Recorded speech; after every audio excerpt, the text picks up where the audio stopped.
এবারের বিশ্বকাপের অপ্রতিরোধ্য ফ্রান্সকে শেষ পর্যন্ত রুখে দিতে পারেনি প্যারাগুয়ে।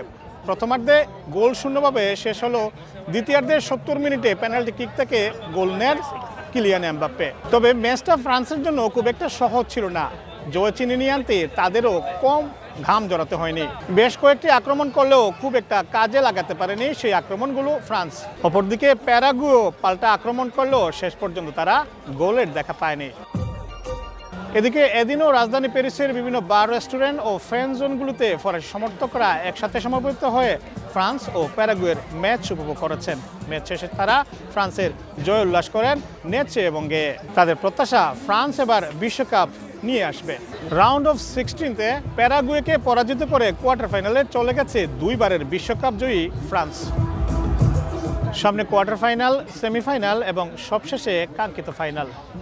অপ্রতিরোধ্য থেকেই কাপ নিয়ে ঘরে ফিরবে দেশম বাহিনী, এমন প্রত্যাশাই ফরাসি ফুটবল সমর্থকদের।